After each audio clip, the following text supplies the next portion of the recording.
Hey, hey, hey. Time for an out of this world story from rSpace.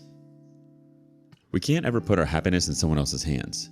You must not make someone the center of your universe, when the center of your universe should be you all along. Today on rSpace, we don't base our self-worth on other people. We take the reins back. What to do in my infidelity situation. My wife, 24 female, has cheated on me, 29 male. I found out a week and a half ago. After the initial shock and rage, I sent her 2 pure-hearted letters in which I have outlined my inattentions over the course of our 3.5-year relationship. I know in what areas I have not been the most emotionally supportive, understanding, and loving husband, but I know that's no excuse for her to do what she did. I sent my letters last week, but I haven't heard from her, nor do I have insight in what she is processing or feeling to the point that I'm feeling ghosted. She won't talk to me, and all I feel is more hurt. What's going on in her head, and who is she willing to choose? Heck, I don't even know if she's dating this guy. I don't know anything. I have so many questions for her, including if she's in love with her affair partner. I'm giving her time and space, but when is enough enough? How much can I just wait for her to reply? Whatever that's going to be. I'd like to know what you all good souls think so I can move on from such a nightmarish and dysfunctional reality once and for all.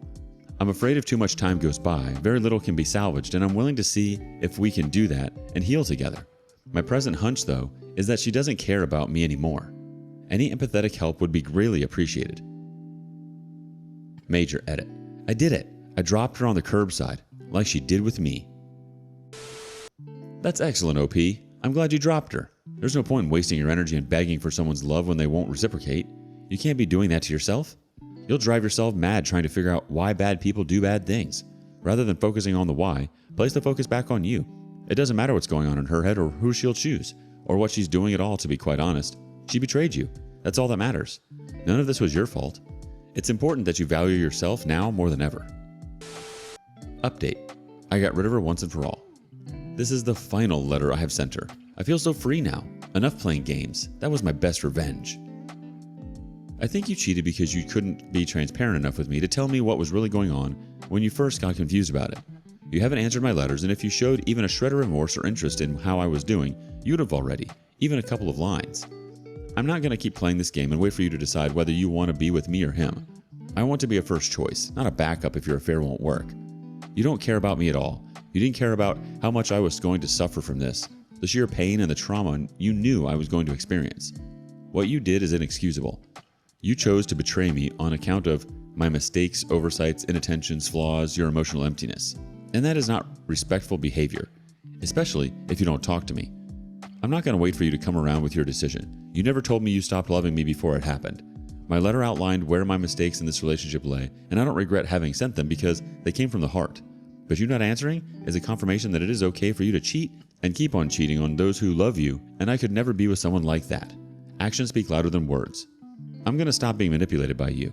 I'm going to take the reins away from you and regain possession of them so I can lead my own life without you. I'm not going to wait for you. I'm tired of having little respect for myself. I need to heal and recover my self-worth and self-respect, and I know this is the rightest thing to do. I'm not going to give up on my auto-determination and take the blame for someone else's dysfunctional actions. I'm not going to stand being treated like dirt anymore, ignored, brushed aside by anyone anymore. I deserve love and respect. You cheated on me knowing exactly what you were doing and the huge amount of hurt you would have inflicted on me. And I cannot be with someone that cannot show true remorse for such a deceitful and self-absorbed act. Now I'm going to stop you from treating me like a doormat. I'm not going to be with someone that treats me like trash. You left me without wanting to solve any problems first with me, and that shows that you have no respect whatsoever for me. I'm a great guy. I value, and you don't deserve me. Not a single bit. You made me hurt you is not an excuse, but an absurd way to shuck responsibility, and the response isn't excused by the reason. If you truly wanted to save this marriage, you would have thought about it sooner. You'd have felt remorse. You would have realized about your mistake and replied, but you didn't. You chose to react like you reacted when you got discovered. Whatever faults anyone has are no reason for infidelity. Now I'm going to disappear from your life. You're going to disappear from mine. May karma take care of you now. Be strong. Let's get a community reaction from Putch80. I understand the catharsis in writing a letter like this, but I wouldn't send it. Your ultimate goal is to cut all contact and block her from your life. So just do that. Go radio silent rather than sending another letter that does nothing but prove to her that she's living in your head. Your sudden and permanent indifference will speak far louder than your letter ever could. Update. Officially initiated divorce proceedings. I've gotten in touch with an attorney to officially start the divorce proceedings. I've told my wife that she should be attending the Skype conference call and that we'll have to split the cost of the consultation call. Hopefully now she will stop ignoring my texts. You should always be someone's first choice. Nobody should ever say that it was your fault for them betraying you. It's not. None of this was your fault. She made her bed. Now she has to lie in it. You're absolutely right. She knew exactly what she was doing and exactly what this would do to you. Honestly, as sending this letter makes you feel better, then it's okay to send it. Let it out. If this is how you get the closure you need, then do it. Once it's gone, it's gone. Let your attorney communicate to her from now on. You have nothing more to say to her. Don't waste your energy. Update. I finally did it. I just had my attorney send my wife the separation divorce papers. She'll have 10 days to find an attorney. I haven't given my consent to her being assisted by mine. She'll have to put in the work to find one herself. Freedom, here I come. Rant. I'm not sorry. Not a bit. I'm not sorry for the things I told you in my fits of rage. I'm not sorry you were incredibly hurt. Those feelings were genuine and I'm not ashamed for letting you know and directing them at you. You deserved every word. I couldn't care less of what you think of my actions. Your opinion of me matters less than zero. You don't get to do the most horrible thing you could ever do to a partner and decide what I should say or how I should react or feel. I only feel pity for how broken you are. F you. P.S. I'm not sending this. Update. It wasn't cheating. So my lawyer contacted me telling me that my wife has told her lawyer the following. I moved out of his apartment in February of 2020 and we decided to remain friends. When he found out that I am dating another man, he became very hostile and has harassed me and my family, accused me of cheating on him. My wife is lying. The emotional affair started in mid-January and she knows it. She told me herself. How do I handle this? Why is my wife lying? What should I tell my attorney? Will the affair partner be asked to tell the truth in court? Putch80 says, you do exactly what your lawyer says. He should be able to compel her to turn over phone records, GPS data from her phone, etc. But does whether she was cheating or not actually matter for purposes of your divorce? The OP replies, yes, my wife has told her lawyer that I accused her of cheating. Can I be charged for false allegations? Putch80 replies again, I don't know what country you're in. That will make a difference. But again, this is a question for your lawyer. Honestly, OP, in times like these, it's important to let your attorney take the reins. I would strongly consider not reaching out to her or her friends and family in this time. It's important that you don't lose your cool, as that can really look bad for you. Like you said yourself, karma will take care of her. What are your thoughts on journal entries or letters to your ex? Update. I ended the pick me dance. Time to regain some self-respect. I feel free. Yes, I have the boundary to set. As excruciatingly painful as it is, I cannot see you anymore, not under these circumstances. I understand your need to take time and space to figure out yourself, what and who you want in a relationship. But seeing you do that while you see and screw another man that is not your husband is something that is beyond me to mentally and emotionally tolerate and make a sense of. It's torture. I love you, but I cannot give you a friendship in which I can be myself under these circumstances. I deserve respect. The idea of being friends with my wife while she sleeps with someone else is something too absurd for me to accept. It is simply too much pain to bear. I need to listen to my pain, and my pain comes first. I completely understand that you made a mistake. It is only human to err. However, lots of people take commitments like marriages seriously and give them a second chance, even knowing that breaking up with their affair partner is tough. Marriages, whether they feel like it or not, are still marriages. They are no toy. But you're still indulging in that mistake, and you have clearly made your choice to see where your relationship with your affair partner could lead to months ago. Whether you're committed to it or not yet, that doesn't matter. You still make that choice every day. That's okay. However, it's eating away at me and I can't live like this. I must reclaim my manhood, self-respect, and stop debasing and humiliating myself. We're on two different pages, and right now, we want to pursue different things, and this is a situation that could go on for God knows how long. I don't have the power to wallow in so much pain and wait for you to make a sense of your life while you screw someone else. I have upheld and taken my marriage vows to the best of my abilities, and I still believed in us and our marriage. I've given this relationship everything I had. I've tried them all, until the very last second, but I see now it's serving no purpose. You have discarded me and our marriage for what works best for you, not concerned which way my life goes from here, how much you've broken me, and how much you've altered my life forever. That's life disrespect, and that's not okay to me. I hope what you're living right now is all worth it. I hope you'll be happy and that one day you'll get to experience the unconditional love that I was ready to offer you as a changed new man. If at any point in time you want to rekindle something with me, we'll see where we're at then. But for now, I suggest we move on with the separation proceedings. I'd appreciate it if on Monday you went to pick up the letter from the post office. I wish you all the best for your professional and relational future. Your ever-loving Francesco. Please, please, please do not consider getting back together with this lying, manipulative person. This is just the hurt talking. You need to do as you said and have some self-respect. Anytime you consider getting back together with her, you need to remember the hurt that you're feeling right now and the pain she has caused you. You are much better than this and her.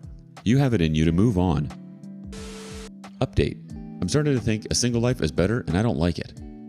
I mean, why bother?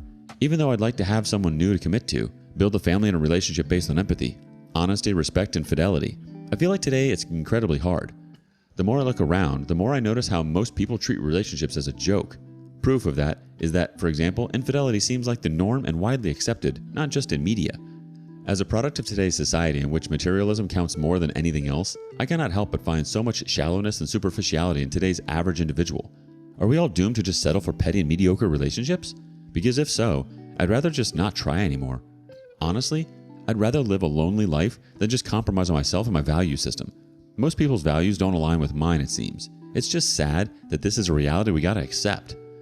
I'm starting to think a single life is better, and I don't like it. A deleted user says this. One thing about this whole experience for me is I've discovered an enormous amount of people are totally cool with cheating and lying to their spouses. They think it's fine. Your spouse gives you a disease because he's been visiting glory holes and butt screwing strangers off Craigslist? Oh well, everybody does it. Get over it. I really didn't realize there were so many degenerate perverts masquerading as decent human beings. I'm sure I'll date again, but I don't think I'll ever cohabitate again. I don't see it happening. I want to be able to cut people off if I start seeing red flags without any issues. As soon as I start seeing lies and inconsistencies, bye. It is pretty depressing. I'm lucky I have a few great friends who are even better people than I thought they were, and I'm so grateful to have them in my life. But I'm also facing the reality that I know a lot of total scum, and I had no idea. It's definitely not fun. I think it's natural to feel this way after betrayal. You're mourning. It's hard to imagine love and happiness in times of hurt and pain. You will find love again. But first, you need to love yourself. Update. As of tomorrow, I'll be officially divorced. As of tomorrow, I'll be divorced. I'll need to head into the attorney's office to sign the final piece of paperwork that will finalize the proceedings. I can't put a name to my feelings, but suffice it to say that I feel an enormous sense of sadness, forced to cut ties with the person I used to love with all of my heart once and for all. This time legally as well. To this day, I still miss her and the road to radical acceptance is long. This couldn't happen at a worse time. I've stumbled across her today again. She's still with him, happy, unhinged, unaffected. She got away with it. She won. I'm still picking up the pieces of my life and trying to glue it back together to a new normal. I lost. Edit. A small update to reply to some of your comments, which are all appreciated. D-Day was February of 2020. I've been in therapy. When I said I stumbled across her, I meant on the street. Thrilla de la Gorilla chimes in, You lost? Damn right you lost. You lost a liar, a cheater, a betrayer, a selfish person, a disrespectful person, and a monster. All in one fell swoop. Sounds like you lost nothing of value and won a chance to find your own happiness without that sort of anchor holding you down. Verowins and following seas, my friend. Go find your joy. You deserve it. Exactly. You lost a cancer that was totally unaffecting you and causing you to be ill. She made your life a living hell. This leaves room for beautiful and better things. It'll be a long road, but keep putting yourself first. It doesn't matter what she's doing now or who she's doing it with. She's someone else's cancer. You've made it this far. You'll get out of this alive. I promise. Update. A few days ago, I got my revenge. 2 days ago, I won a position as a state teacher by scoring 100 out of 100 on an oral test. This was the last step necessary to get a teaching position for life. And it is a big deal because where I'm from, you earn pretty good money and can't be fired, allowing you to have a healthy work-life balance. This was my revenge towards my ex, who never believed the concorso, official name of the contest, would happen, let alone that I'd win it. Meanwhile, she's stuck on a remote US job that requires her to work overnight due to the 9-hour time difference. Well, in your face, you dumb cheater. Sin0289 has a reaction. Living the best life is the best revenge. Congratulations, OP. Yes, this is the best revenge. Keep this up, OP. This is just the beginning. Look forward to more blessings. All the best, OP. How have you gotten through betrayal? Share your stories with us. Give OP your best success stories in the comments below. He needs some encouragement. And thank you for joining us today on rSpace. Don't forget to like and subscribe and hit that notification bell. And while you're at it, please let us know what you thought of today's content. See you soon.